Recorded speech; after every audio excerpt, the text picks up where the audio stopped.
اچھا جی، سوال یہ ہے کہ اگر باپ جو ہے وہ اپنی زندگی میں ہی اپنی جائیداد جو ہے وہ صرف بیٹوں کو ہبہ کر دے تو کیا بیٹی جو ہے اس ہبے کو چیلنج کر سکتی ہے؟ تو بات یہ ہے کہ اس طرح کا ایک کیس ہوا کہ والد نے جو ہے اپنی زندگی میں ہی جگہ جو ہے وہ صرف بیٹوں کے نام کر دی، تو بیٹی کو جیسے ہی معلوم ہوا تو وہ عدالت میں چلی گئی۔ تو اس پر جو ہے جو اس کی والد کی طرف سے وکیل تھا اس نے یہ کہا عدالت میں کہ ایک حدیث سنائی کہ نعمان بن بشیر رضی اللہ تعالیٰ عنہ صحابی رسول ہیں، وہ روایت کرتے ہیں کہ حضور نبی کریم صلی اللہ علیہ وآلہ وسلم کی زندگی میں جو ہے ایک شخص آیا اور اس نے کہا کہ میں اپنے ایک بیٹے کو کچھ جائیداد جو ہے وہ ہبہ کرنا یعنی کہ گفٹ دینا چاہتا ہوں۔ تو میں نے اور میری بیوی نے مشورہ کیا ہے کہ آپ حضور صلی اللہ علیہ وآلہ وسلم کو اس عمل پر گواہ بنا لیں۔ تو نبی کریم صلی اللہ علیہ وآلہ وسلم نے پوچھا کہ تم جس طرح سے اپنے ایک بیٹے کو جائیداد میں سے گفٹ دے رہے ہو، کیا ویسے ہی دوسرے بیٹوں کو بھی گفٹ دے رہے ہو؟ تو اس صحابی نے عرض کی، نہیں یا رسول اللہ صلی اللہ علیہ وآلہ وسلم، میں صرف ایک بیٹے کو ہی گفٹ دے رہا ہوں۔ اللہ کے نبی صلی اللہ علیہ وآلہ وسلم نے فرمایا کہ پھر میں ایسے گفٹ دینے پر، اس طرح کے عمل پر جو ہے وہ گواہ نہیں بنوں گا۔ یعنی کہ حضور نبی کریم صلی اللہ علیہ وآلہ وسلم نے اس طرح کے عمل کو ناپسند فرمایا ہے کہ کوئی شخص جو ہے وہ اپنی زندگی میں صرف بیٹوں کو جائیداد دے جائے اور بیٹیوں کو کچھ نہ دے۔ یعنی بات یہ ہے کہ ایک باپ جو ہے وہ اپنی زندگی میں مالک ہے، وہ چاہے تو ساری جائیداد جو ہے وہ اپنی بیوی کے نام لگا جائے، چاہے تو صرف بیٹیوں کو دے جائے، چاہے تو صرف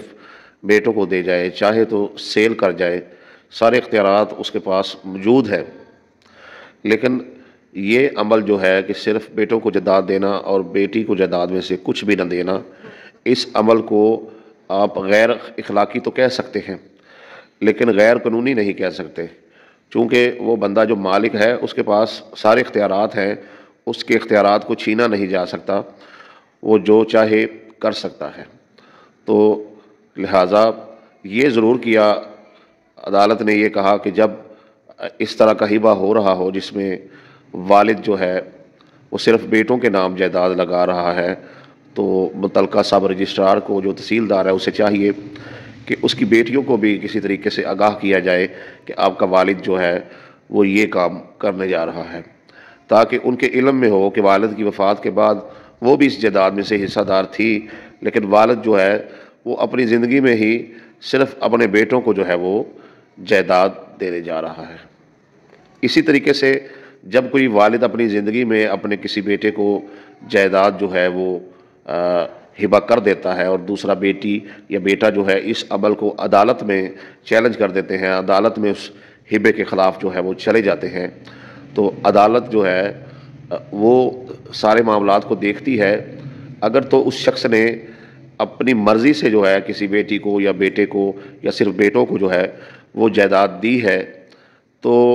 اس طرح کے ہبے کو جو ہے وہ کینسل نہیں کیا جا سکتا۔ ہاں، عدالت یہ ضرور دیکھتی ہے کہ کہیں یہ جو باپ ہے، بیٹے نے اس کو ڈرایا تو نہیں ہے، دھمکایا تو نہیں ہے، اس سے زبردستی تو نہیں ساری جائیداد یا یہ جو حصہ، مخصوص حصہ جو ہبہ کروا رہا ہے پراپرٹی میں، اپنے نام لگوا رہا ہے۔ تو عدالت جو ہے وہ یہ ساری چیزیں